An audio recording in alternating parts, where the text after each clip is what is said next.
Hey there, my name's David. On this episode, I'm going to show you how I get rid of morning glory. I do 2 treatments that take about 10 minutes per year, so 20 minutes total of time per year to kind of deal with my morning glory.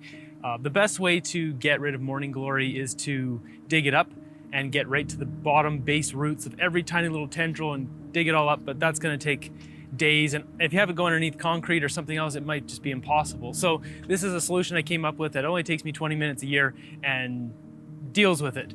And every time in springtime, like right now, we've had a heat wave come through, and it's time to get rid of it again. So let me show you what it looks like after 6 months. So at this point, it should already be halfway up the fence, but it's only starting to come out of the ground. So my morning glory, it all pops up right here along the fence. And you can see there's a little bit of it here, and it's really weak. And that's because I have this tarp down. But the tarp isn't the only thing. This is just to cover it up afterwards. What I do is I use a roofing torch and I burn everything and then I cover it with a tarp. So let me show you how I do this. So the first thing you want to do is, if it's hot outside like it is now, if it gets any hotter, I wouldn't want to do it because who knows, maybe it starts a fire.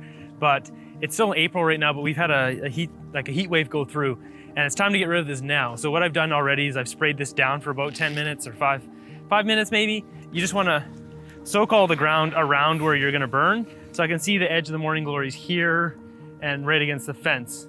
And it's just in this little corner, but it's starting to want to go into my garden. So I'm going to burn all this area. So I just want to make sure to kind of add a few feet around it of water, which I've already done this. I've already gone through and soaked my ground for 5 or so minutes, but just give it a little fresh douse of water. I'm going to get rid of my paper now, my landscape fabric.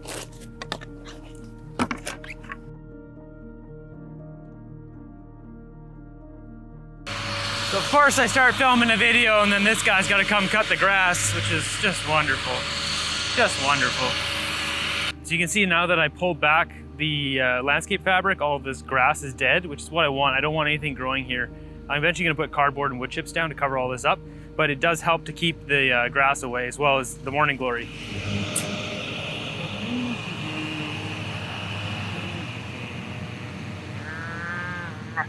So now it comes time to use the roofing torch. If you're doing it like I am, where it's kind of like against the sidewalk, you want to really make sure there's no one walking by because you don't want to burn someone.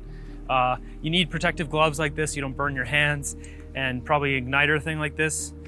But I mean, you should really practice what you're doing with the roofing torch before you actually do this. You don't want to just willy-nilly this. You can use one of those smaller, tiny torches, but it would take forever to do this. Like, you'd be out here for an hour, or this will take me a few minutes to just burn all this. So what I typically do is try to put the propane tank right in the middle of where I'm gonna go. So I'll put it right there because then I can reach all of this. I don't have to move it while I'm burning. So we'll move a propane tank here. And something to note, you don't want to turn it up too high or it's gonna just come flying out full speed. I tend to kind of turn it up as I need it, but you don't need that much.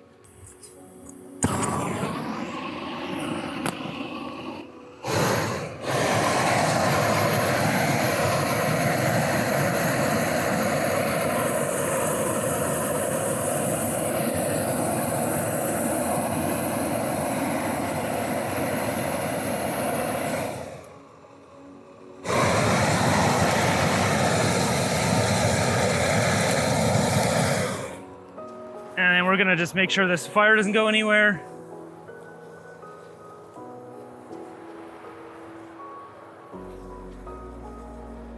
Last thing I want is fire spreading, so as you can see, it's well torched and it took a few seconds.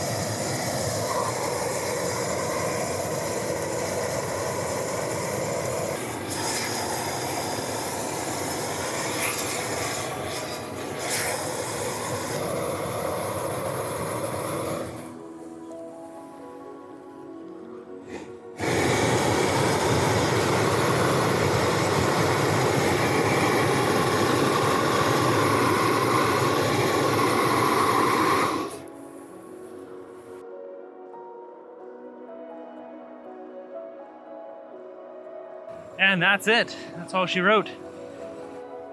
Shut this off and shut off our propane now. Now it's important to also cool down this thing because this is gonna be scorching hot. And I'm gonna give everything a little spray down just to make sure it's all drenched. So that does it for my 6-month treatment of Morning Glory. I'll be back here and probably sometime in the fall, probably like October, to deal with it again. And as a final step, you can see I've added my landscape fabric back over top of where the Morning Glory grows. And yeah, hoping at some point it stops growing, but at least for now, it just takes me kind of 10 minutes, 15 minutes total, twice a year, and then I don't have to deal with it versus spending the like, whatever, 10, 20, 30, 40 hours digging all that crap up. I actually tried that in the first year and it didn't work. So that's why I've gone to this system. So hopefully it works for you guys. Let me know in the comments below if you try it out. If it works for you, leave a thumbs up if you appreciate the video. Until next episode, have a great day.